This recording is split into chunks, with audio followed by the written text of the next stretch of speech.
16h-18h sur Europe 1, Historiquement Vôtre. Stéphane Bern. Chaque après-midi dans Historiquement Vôtre vient ce moment de l'émission où, il faut dire les choses comme elles sont, règne une franche camaraderie. Et pourtant, vous devriez, Stéphane, vous battre à couteau tiré avec Clémentine, puisque c'est le moment de Born to be Alive, notre quiz historique de haute facture où l'on va désigner l'historien ou l'historienne du jour, et le tout sans argent à la clé. Oui, alors là, vous m'avez reboosté à donf, Jean-Luc. Je suis prêt à tout donner. Allez, jouons maintenant. Ah, j'aime quand vous êtes impatient comme ça, alors vite une question pour vous.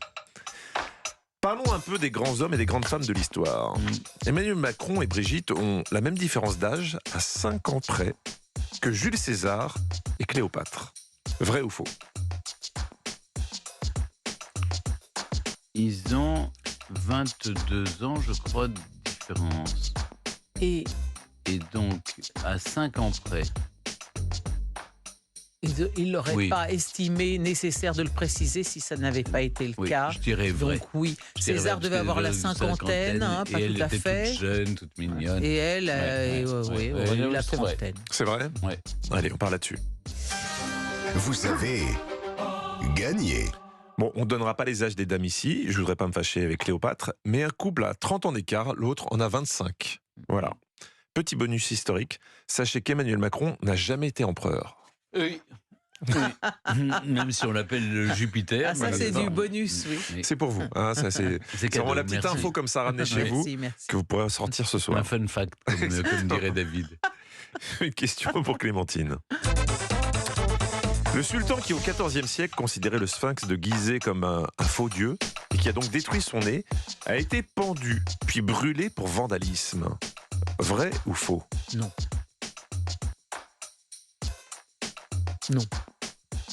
Non. C'est votre dernier mot. Vous voulez développer? Ou c'est genre, non, je ne peux pas imaginer ça. Et votre question ne m'intéresse pas de toute façon.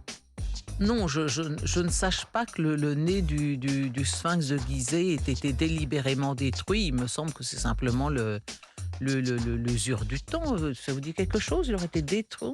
Oh là là. Ah, je vois, il a fait un Moi, petit... je sais qu'il a été... Vous devriez suivre, laissez-vous... on est quel jour? 26, ça sera passé déjà. Donc je dis rien. Alors? Vous l'avez raconté dans une émission de télé, Stéphane. Mais je l'ai raconté. Le nez a Le été 13 victime. juin dernier. C'est un no-nose, le... C'est un le no-nose. Oui, comme le sphinx club des Gizeh. nonos. Comme le club C'est un des nonos. nonos. Il n'a pas eu la Nonos. syphilis, mais il avait il a nonos. perdu son nez quand Parce que ça fait même. beaucoup. Si le sphinx de Gizeh avait Mais la Votre copain syphilis. donc, Napoléon, on c'est a un dit, hein. sultan On a dit que c'est votre copain Napoléon. qui avait détruit Et le... les obus, oui, c'est ce qu'on a raconté. Ah, on l'a raconté, mais c'était pas vrai. Jamais Bonaparte n'aurait On aurait fait une chose détruit pareille, le nez bien du sûr. sphinx. Jamais. Non, écoutez, je vais apprendre quelque chose peut-être, mais ça me plaît pas votre idée du... Pourquoi le sultan aurait-il été détruire le nez du sphinx, enfin, en disant c'est un faux dieu, donc on Enfin, détruit juste son nez, et alors après, une fois qu'il aura plus de nez... Et ça- surtout, ce qui compte dans la question, c'est qu'il a été pendu pour ça, puis brûlé pour vandalisme. Le sultan? Ouais. Non. Non. Non. D'accord. Eh ben, on vérifie quand même. Hein. Vous avez perdu. En même temps. Le sultan Il a a été été par les... pendu? Oui, il a été par les paysans locaux qui adoraient Ah oui. cette créature divine. Le sultan Mohamed Saïm al-Adar a été pendu, puis sa dépouille brûlée devant le sphinx. Il voulait détruire ce qu'il considérait comme une idole païenne. Et c'était à quelle époque? C'était en 1942. Mais Non. Bien avant. Alors là, non, écoutez, non. Oui, mais je sais. Donc ça se passe à quelle époque, cette histoire? Je ne sais pas. C'était au XIVe siècle, je vous l'ai dit tout à l'heure. 14e. Le problème, c'est que vous ne suivez pas. Donc il a été lynché Vous- par la population, Vous en êtes fait. une élève dissipée. On va vous le dire Ouais, très c'est vrai. franchement. C'est vrai. Vous gardez qu'une toute petite partie de la question, alors que tout est dedans. Il y a tout dans l'intitulé. Et prenez exemple sur l'élève Berne. Fayot. Winston Churchill était comme vous, Stéphane. Il a eu des problèmes d'argent. Après la Seconde Guerre mondiale, il a la riche idée de publier ses mémoires. C'est un succès phénoménal. Avec cet argent, il investit dans une écurie.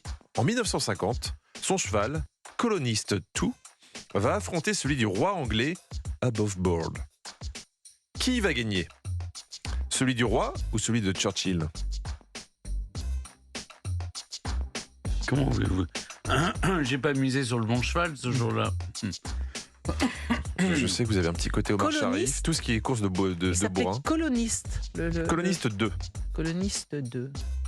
Coloniste. Évidemment, ça serait tentant de penser que c'est Winston Churchill qui a remporté. À quelle course c'était? C'était un derby? C'était le... Ce n'est pas précisé. Mais c'est tentant de penser que le cheval du Premier ministre, l'ancien, Bat celui du a roi. battu celui du roi d'Angleterre. Ouais. Mais est-ce vrai? Moi, je miserais sur le cheval du roi d'Angleterre. Je trouverais... Qui s'appelait Above Board. Above board. What Above does board, it ça veut mean? dire au-delà du... Au-delà du... ras-le-bol. ouais. Above board, c'est ras-le-bol. Bah, c'était le nom du cheval. Je vais dire le cheval du roi d'Angleterre. Le cheval du roi d'Angleterre. Vous avez Oh non. perdu. C'est celui de Churchill. Il va même écrire suite à cette victoire une lettre à Elisabeth en lui disant « J'aurais aimé que nous gagnions tous les deux, mais cela ôterait la palpitation excitante du turf. Ouais, ouais. Attention, Clémentine, vous pouvez égaliser.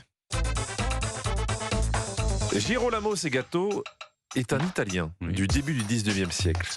On n'a pas de preuves formelles, mais on a retrouvé à sa mort un appareil qui avait toutes les dispositions pour devenir un télégraphe. Invention qui va arriver 45 ans plus tard. Vrai ou faux? Girolamo. Girolamo Segato. En fait, il était japonais. Oui, ça fait un peu japonais, mais... Girolamo, Écoutez, surtout 45 ans, ça paraît pas considérable. Vous m'auriez dit, on est sous la Grèce antique et on a trouvé les traces d'un instrument. Bah quand même, Ouais. 45 ans pour une invention aussi majeure, c'est beaucoup. Non, parce que avant le télégraphe, il y avait le télégraphe chape qui permettait déjà de communiquer les nouvelles par sémaphore assez rapidement. Et regardez les signaux de fumée, il y a des dispositifs de communication rapide depuis la nuit des temps. N'allons pas plus loin, sinon on va Donc, devoir parler des 45 pigeons ans, voyageurs c'est pas- de David Castello-Lopez. Ouais, dès 45 ans, c'est pas. Alors, est-ce que Girolamo Segato, là, aurait inventé un Oui. télégraphe 45 Après ans sa mort, on a découvert un appareil qui avait toutes les dispositions pour devenir un télégraphe. Ouais. Voilà. Mais Ouais. ça, c'était 45 ans avant l'invention du télégraphe. Ouais. Donc, s'il l'avait sorti, il aurait été très en avance pour le coup. Et donc, il aurait été Girolamo. le père du télégraphe. Non. Ça me dit rien. Enfin, je connais évidemment pas cette histoire. Mais oui, il avait inventé le télégraphe 45 ans avant. Non, il a dû inventer autre chose, votre Girolamo, là. Qu'est-ce qu'il a fait de beau? Alors, je réponds non. Vous répondez non. Vous avez gagné. En effet, en effet. En fait, Segato était naturaliste et égyptologue. Juste avant sa mort, Segato va détruire toutes ses notes. Il avait découvert un nouveau mode d'embaumement. On a retrouvé de nombreux restes d'humains pétrifiés qui sont restés dans un état de conservation étonnant. Mais il est parti avec ses secrets. Aujourd'hui encore, on ne sait pas comment il a fait. Incroyable. C'est pas cool, hein, Girolamo, d'avoir fait ça. Bah, C'est étrange de rien vouloir laisser à la postérité. Ou c'était en hobby qu'il faisait ça. Il voulait pas que ça se sache. Bon, j'ai égalisé. C'est ça la bonne Là, nouvelle. voilà. Ça, Girolamo. Elle va avoir la question pour le départage. Hein, et ça vous met en joie, ça. Ouais. Le vin et le lait des vieillards. À cette citation de Platon, j'ai envie de répondre modestement, pas faux. On doit aussi à Platon quelque chose d'étonnant. Quoi donc? On lui doit un réveil, un porte-voix, un parc pliable pour bébé. Un porte-voix, moi, je veux dire. Moi, je dirais un. Le réveil? Le réveil. Le réveil. Le problème, c'est Un que... porte-voix. Oh, ici Platon.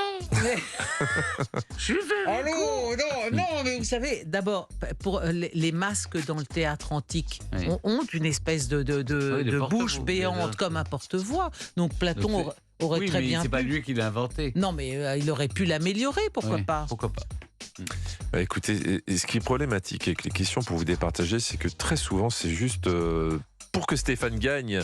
Ah bon? Bah oui, Eh c'est oui, vrai. c'est un réveil, c'est un réveil. Ça lui- Oh, ça va, hein?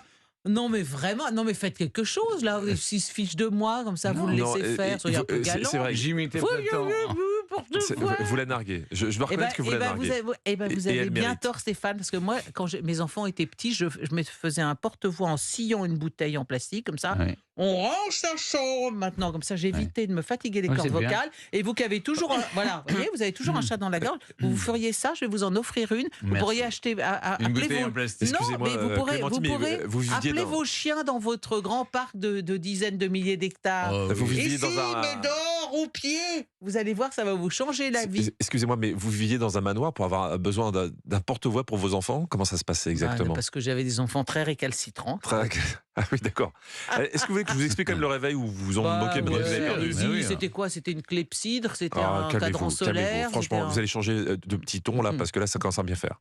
Ça lui permettait de donner un temps précis et un parti assez court. C'était une horloge à eau de type clepsydre, Voilà. Ah bah qui, une voilà, fois vidée, oui. déclenchait une sonnerie. C'était l'ancêtre du réveil. Bravo, bravo Platon. Bravo à lui. Mais je pense que qui peut le plus, peut le moins. Il a certainement inventé aussi un masque avec un porte-voix. Bravo à Platon et à moi. Bravo Stéphane. En toute Vive moi. modestie, waouh.